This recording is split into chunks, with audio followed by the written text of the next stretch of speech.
In 1985, the town of Heartwood was small and quiet, surrounded by thick pine forests and rolling hills. It was the kind of place where neighbors waved from their porches, kids rode bikes until sunset, and people left their doors unlocked at night. Life moved slowly, and most residents liked it that way. But everything changed one summer afternoon when 4 boys, Matthew Foster, Eric White, James Callahan, and Kyle Benson, went into the woods and never came back. They were all around 10 years old, best friends who spent their days exploring the nearby trails and pretending to be adventurers. On July 16th, they set off into Black Pines Forest, a place the adults warned them about. Not because it was dangerous, but because it was easy to get lost. The boys didn't listen. They said they'd be back by dinner. They never were. When? The boys didn't return that evening. Their parents assumed they had lost track of time. But by nightfall, panic set in. Flashlights lit up the trees. Neighbors and volunteers combed the woods, shouting their names. The local police organized. Search teams. Dogs were brought in. Helicopters flew overhead. For 2 weeks the town searched every inch of the forest. But there was nothing. No footprints, no torn clothes, no signs of struggle. It was as if the boys had vanished into thin air. The town of Heartwood had never experienced anything like it. News spread quickly, and reporters from across the state came to cover the story. Interviews with the families played on the evening news. The parents, exhausted and broken, begged for help. Tips came in from across the country, claiming sightings of the boys, but none led anywhere. The police eventually stopped searching, calling it a cold case. The forest was left alone after that, almost cursed in the minds of those who remembered. The families never recovered. Matthew's parents moved away the following year. Eric's mother withdrew from the world, barely leaving her home. James's father fell into depression, and Kyle's older brother left Heartwood completely, never to return. As the years passed, the story of the missing boys faded. Some residents avoided the topic entirely. Others whispered about it only in private, usually with fear in their voices. The forest grew thicker, wilder.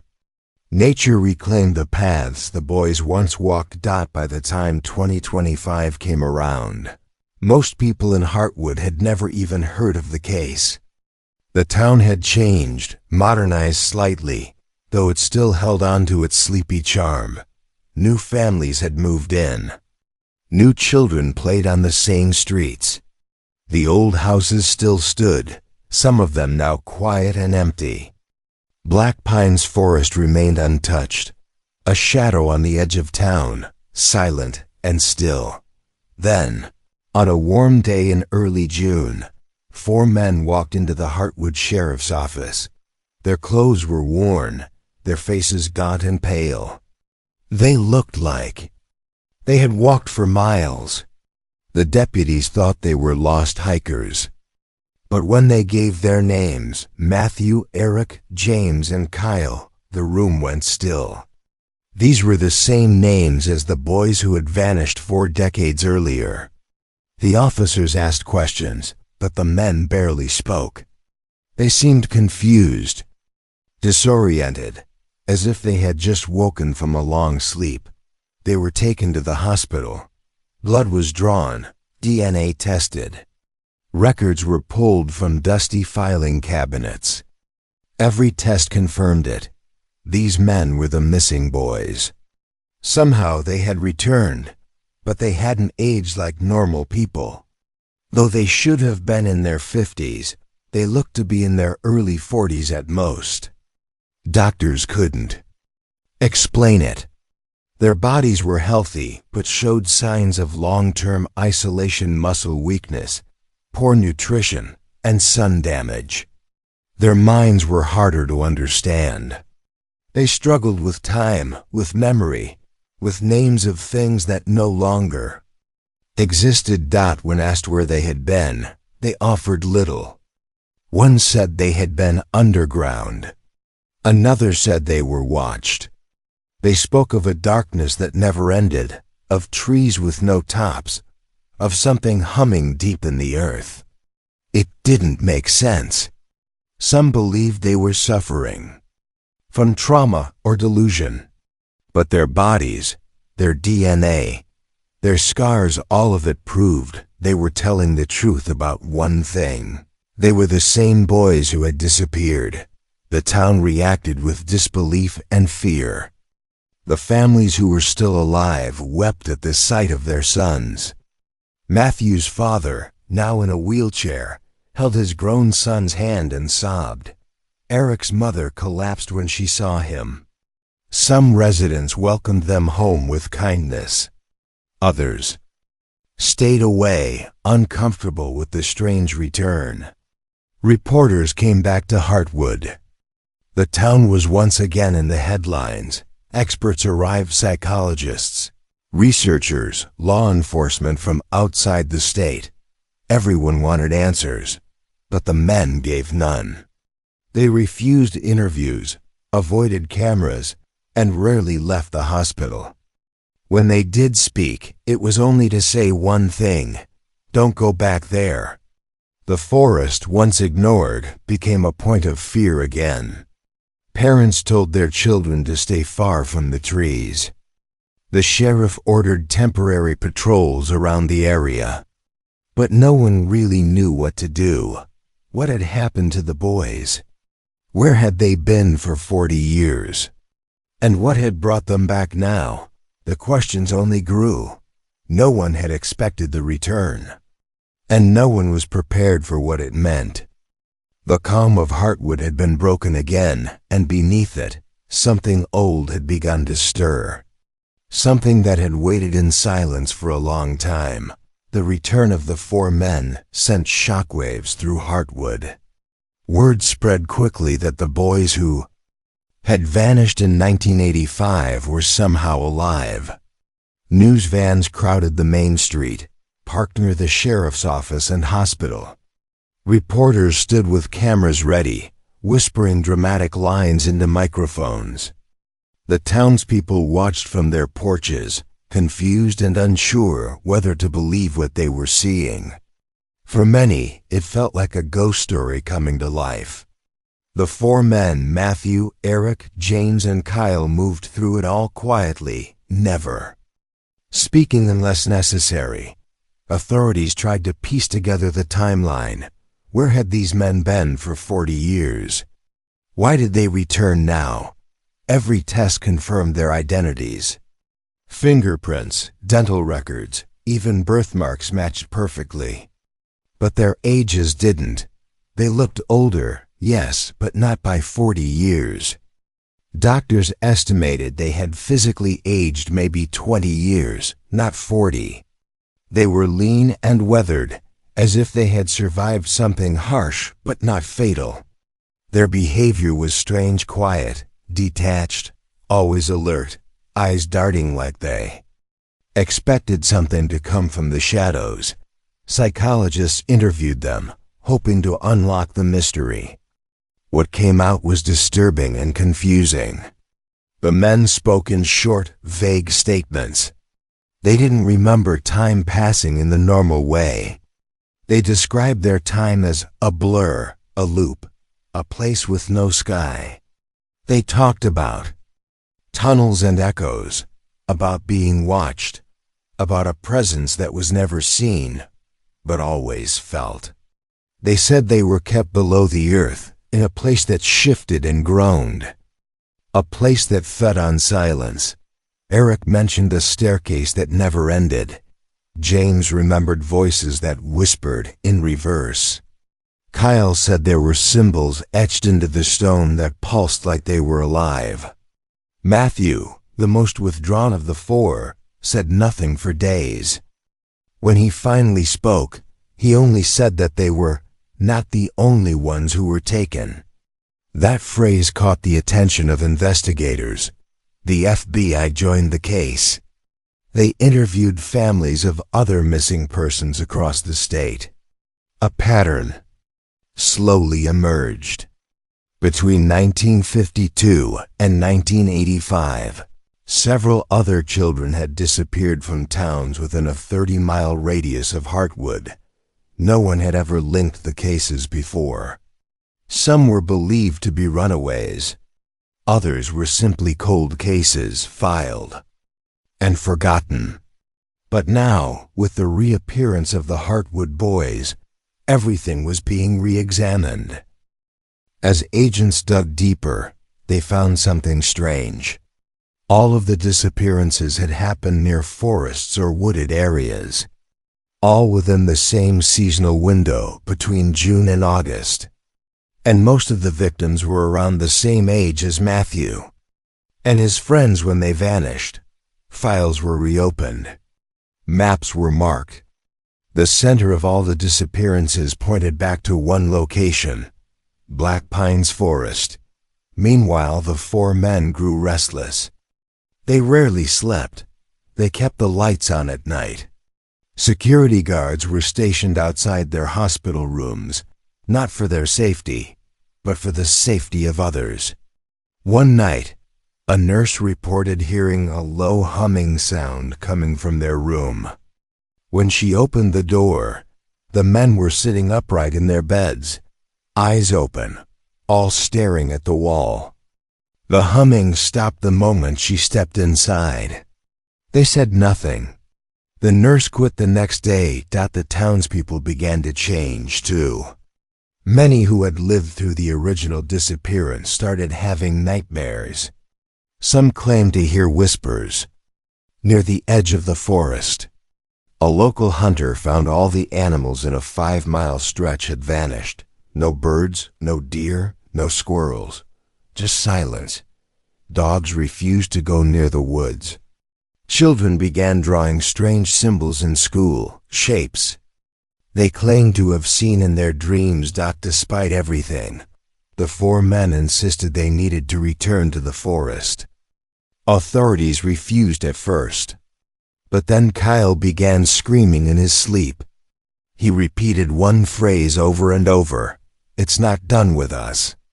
James refused to eat, saying the food didn't belong in this world. Eric tried to escape the hospital and was found half-naked, running toward the forest line. Matthew stopped talking altogether. He sat by the window for hours, staring at the distant trees. Eventually, the FBI gave in. They arranged a controlled visit. Armed agents, scientists, and rescue teams would accompany the men back into the forest. The plan was to follow them, see where they went, and gather evidence of what had happened. The team set out at dawn. Drones hovered above. Cameras were strapped to every uniform. The men led them without hesitation, feet moving quickly through overgrown paths as if they had never left. For hours they walked deeper into the forest. The trees grew taller and denser. The sunlight thinned until it barely reached the mossy ground. Then, near a cluster of ancient rocks, Matthew stopped. He pointed at the ground. Beneath layers of leaves and dirt was a flat metal surface. A door. No one had seen it before. It was covered in rust, its edges sealed by time and earth. The men said nothing. They stood still, eyes fixed on the door, as if expecting it to open on its own. Agents cleared the area. When they pulled the door open, a smell of damp stone and decay rose from the depths. A staircase led down into darkness. The air grew colder. The farther they descended, lights flickered. Radios crackled with static. Some of the agents turned back. Those who stayed entered a massive underground chamber. The walls were carved with symbols. Cages lined the far end, their bars twisted and old. Bones were scattered across the ground, animal and human. It was a place no one had seen in any official map. No one had built it. It had always been there. The four men stood still in the center of the room. They said they had lived here. They had slept in the corners. They had been fed scraps. They had heard cries from other tunnels they were never allowed to enter. They said the Watcher lived deeper down, in the chamber beneath this one, but they wouldn't go back there. Not ever. Something pulsed in the walls, almost like breathing. Agents recorded everything. Samples were taken. But nothing made sense. This place had no history, no explanation. And before anyone could explore further, the men began to panic. They screamed for the team to leave. They said it was waking up. Everyone evacuated. The metal door was closed and sealed again. A military team was called in to guard the site. Back in town, the men grew quieter. They spoke less.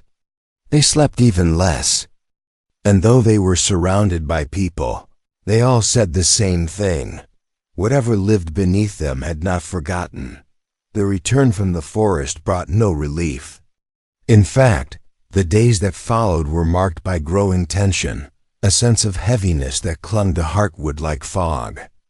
The town tried to return to normal, but nothing felt the same. The air was different, thicker, colder, as if something unseen had followed them back from the forest. The government sealed the entrance to the underground chamber. A steel barrier was installed over the hidden door, guarded around the clock by armed personnel. But for those who had gone below, it wasn't enough. The four men were moved to a secure facility just outside of Heartwood. It wasn't a prison, but it might as well have been. They were monitored day and night by psychologists, military officials, and scientists. Interviews were recorded. Blood samples were taken regularly. The men were compliant, but each of them carried an unease that couldn't be ignored. They rarely spoke. When they did, their words made little sense, fragments of memories, strange phrases in unfamiliar languages, and descriptions of places no one could confirm. One night, without warning, Kyle woke up screaming. He clutched his chest, gasping for air, saying something was crawling beneath his skin. His body convulsed violently before collapsing. Medical teams rushed in. His heart had stopped, but he was revived.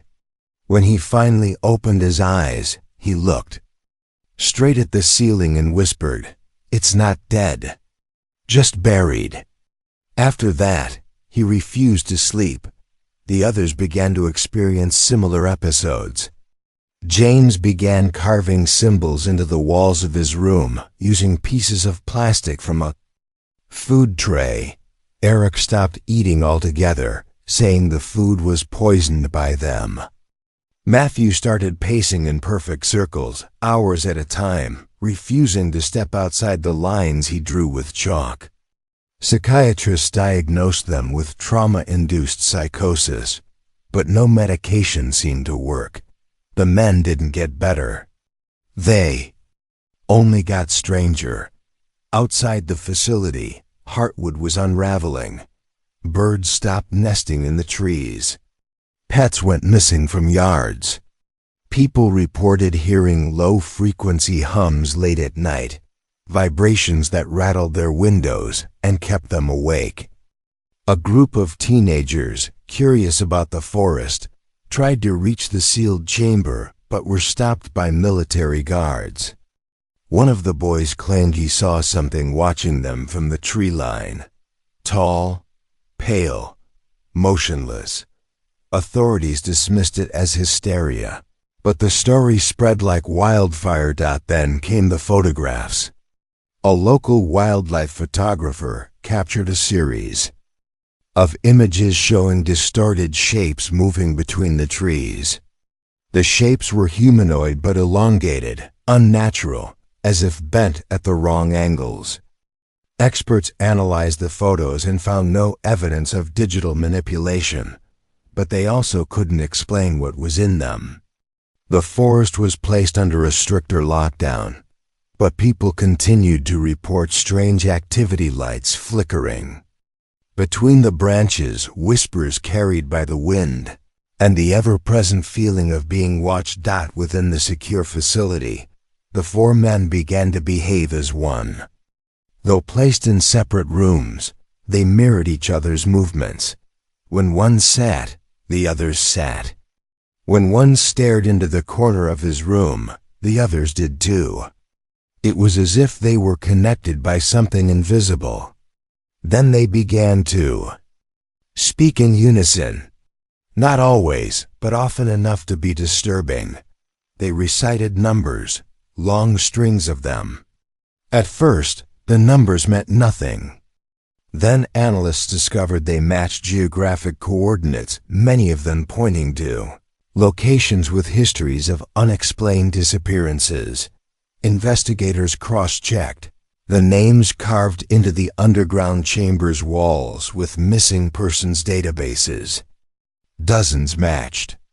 Some had vanished decades ago, others more recently.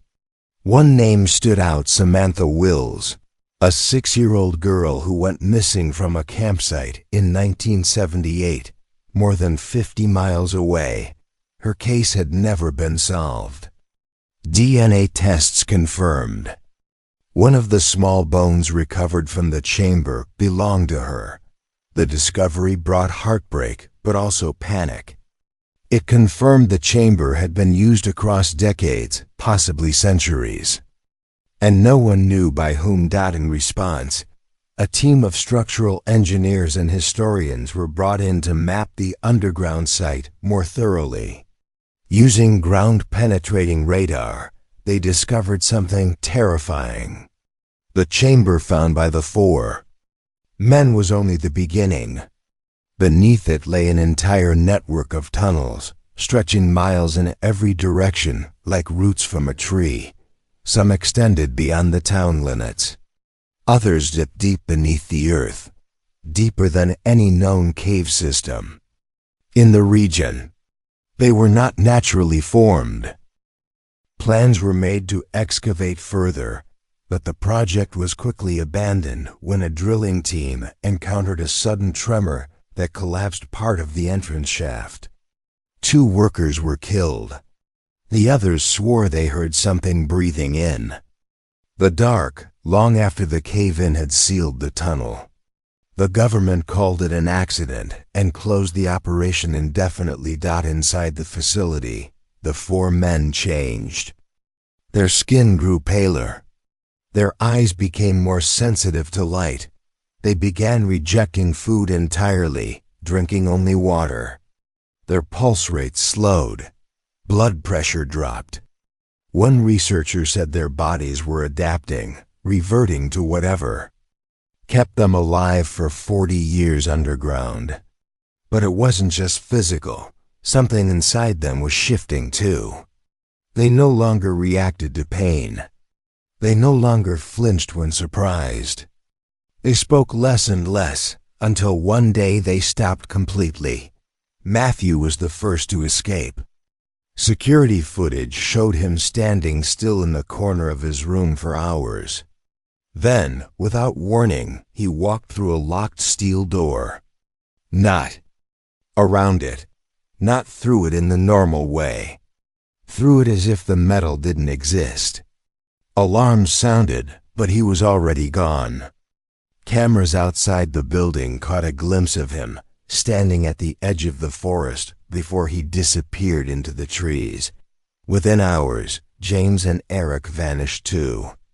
No broken locks, no signs of forced entry. Just empty rooms and shadows that stretched too far across the walls. Kyle was the last.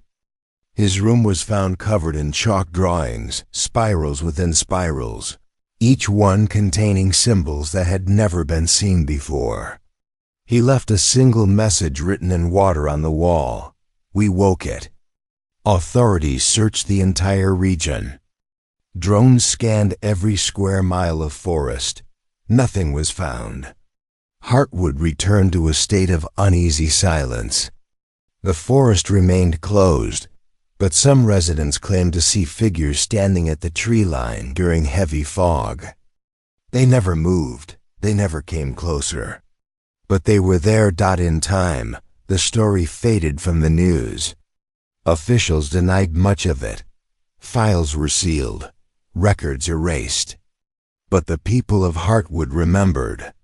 The town aged quietly, carrying the weight of something buried, something deeper than anyone had dared to understand. The four boys had come back, but not as the town remembered them. Whatever they had brought with them had never truly left. The disappearance of the four men from the facility left a void that couldn't be filled. Investigators were left without clues, explanations, or leads. One moment they were under 24-hour surveillance, and the next they were gone without triggering a single alarm. The security footage remained one of the most disturbing elements. Each man had left in the same way, walking straight through walls as if they weren't solid. Analysts from various government agencies tried to explain the footage technical errors, visual manipulation, motion blur, but none of the theories matched the eerie clarity of the video. Outside the facility, the forest once again became the center of attention. Military presence around Black Pines intensified. Large floodlights were installed, motion sensors deployed, and ground patrols increased. Despite all efforts, the strange activity continued. Cameras caught glimpses of figures in the woods, always just far enough to be unclear.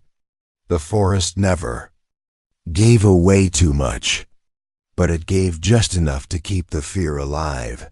Back in town, Heartwood residents were growing anxious. Nightmares were becoming common, especially among children.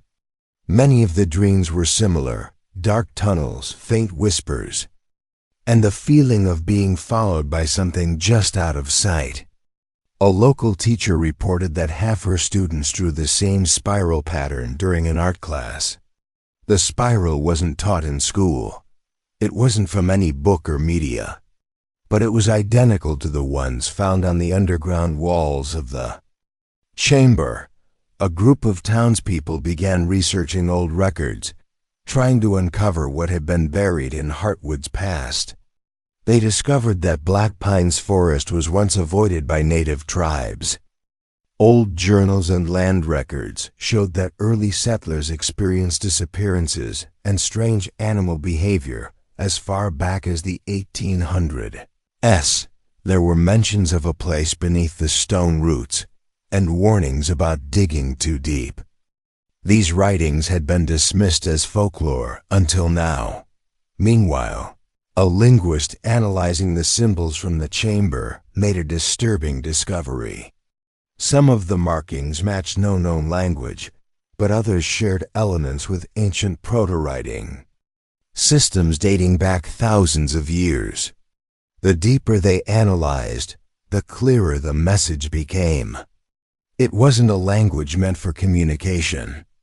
It was a containment script, something designed to trap, suppress, or seal something dangerous. Just as the government began preparing for a second exploration mission, a new event shook the investigation. At exactly 3:17 a.m. on a cold October night, every single motion sensor in the forest was triggered at once. Cameras all around the perimeter cut to static.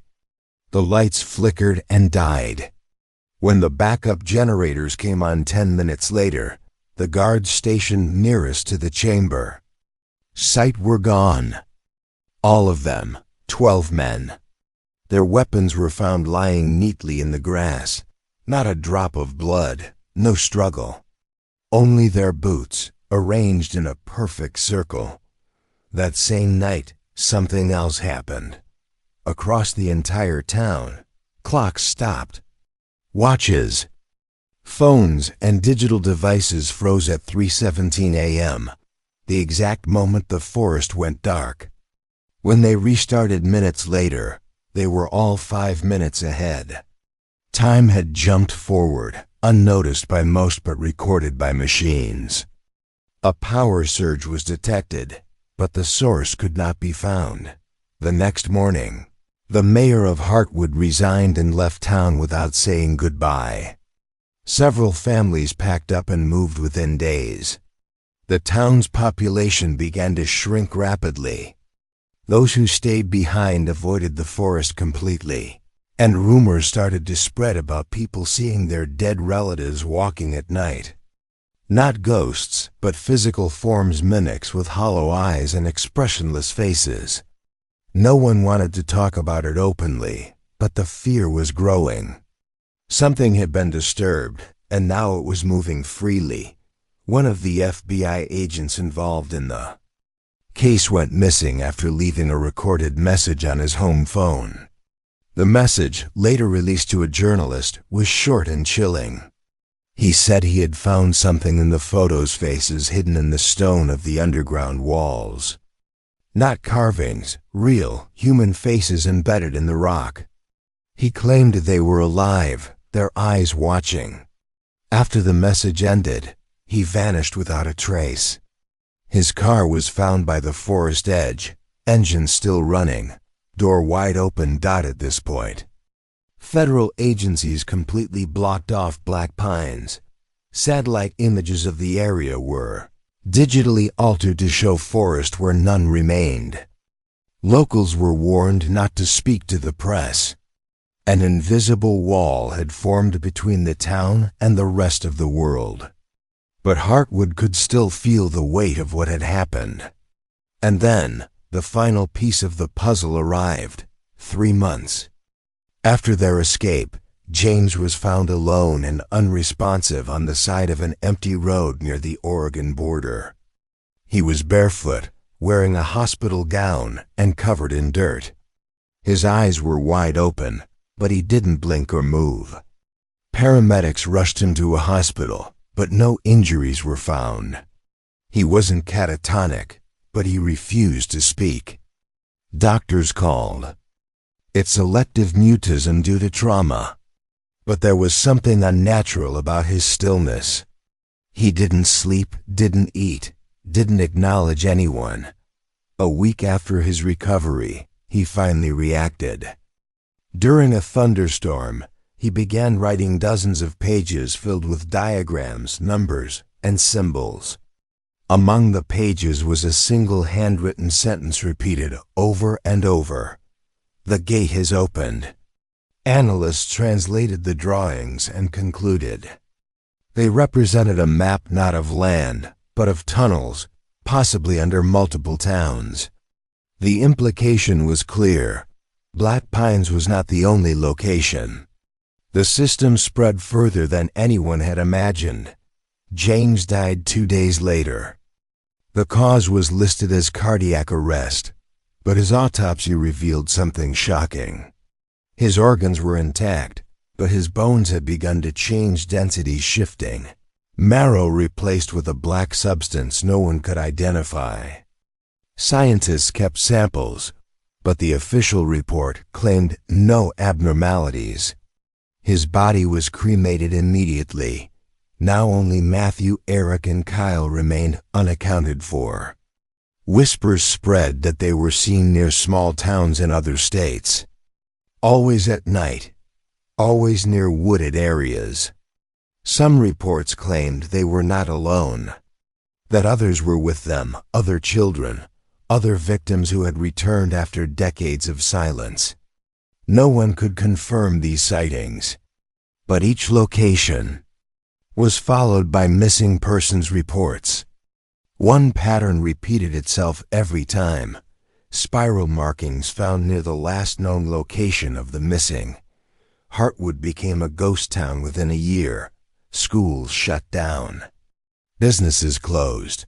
The church was the last to lock its doors.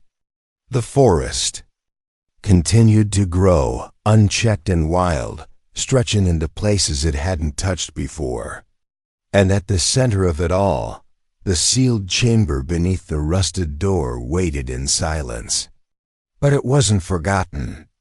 Something inside was still awake, still watching and still calling.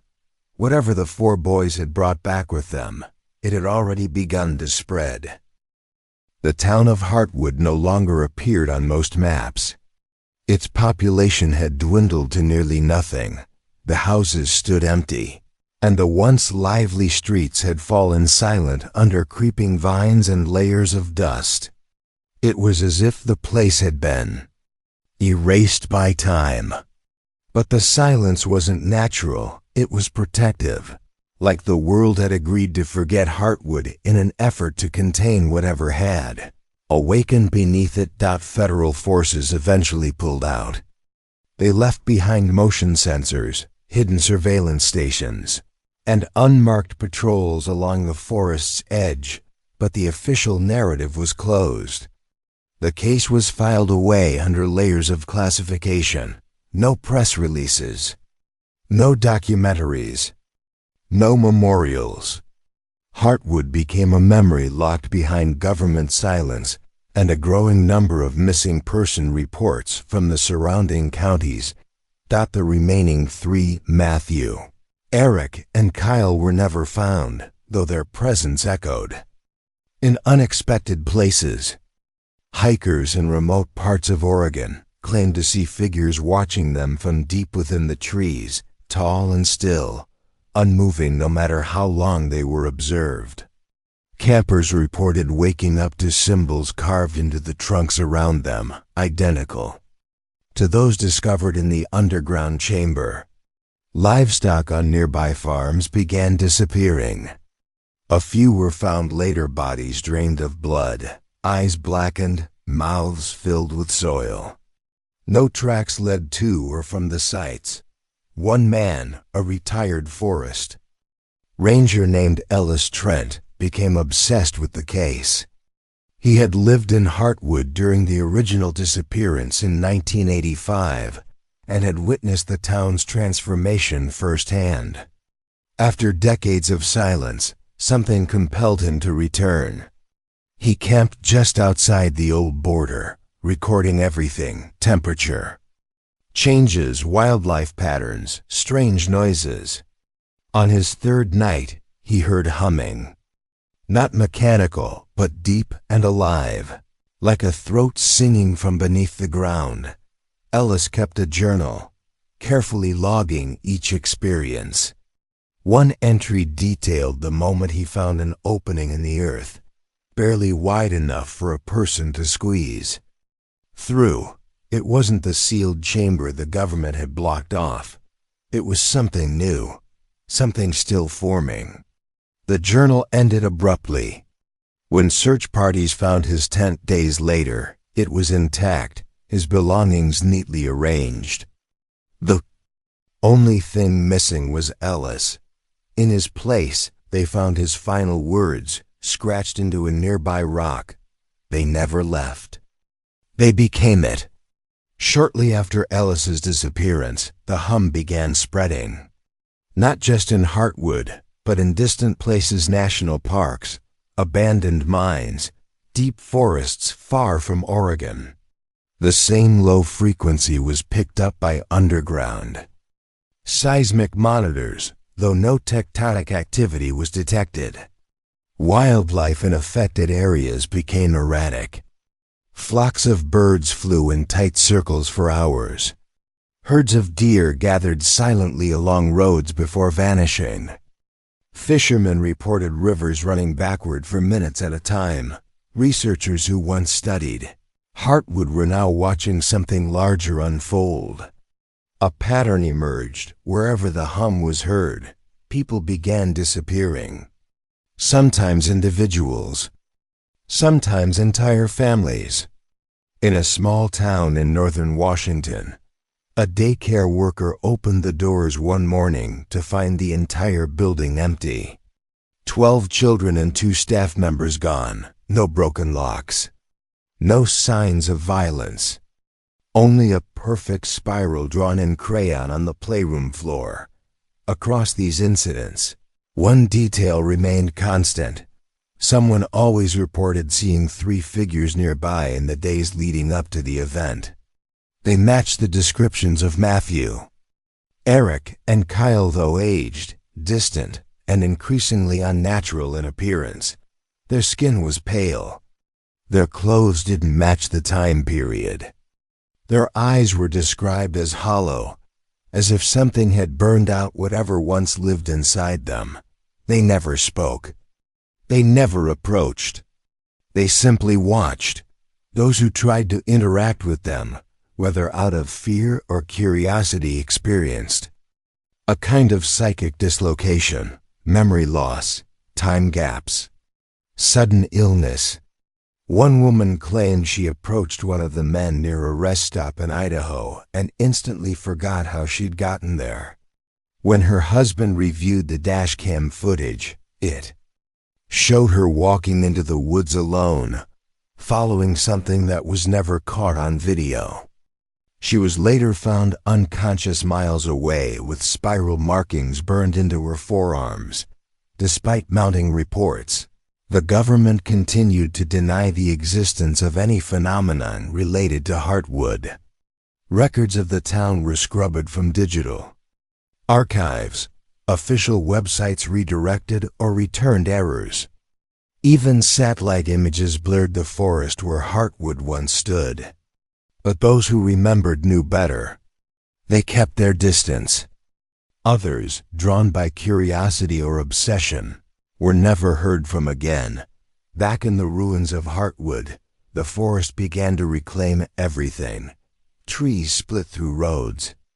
Branches curled around lampposts. The old church steeple collapsed, its bell swallowed by ivy. Nature grew twisted in ways no one could explain. Leaves on certain trees shimmered with a metallic sheen. Some trees bled a thick black sap when cut. Insects avoided the area entirely. Birds no longer sang. Deep beneath the earth, within the network of tunnels long mapped but never fully explored, something stirred. The original chamber, the one the boys had led the agents to remain sealed. But nearby, in the lowest section of the tunnel network, a new cavity had formed. Its walls pulsed faintly, like lungs breathing in the dark.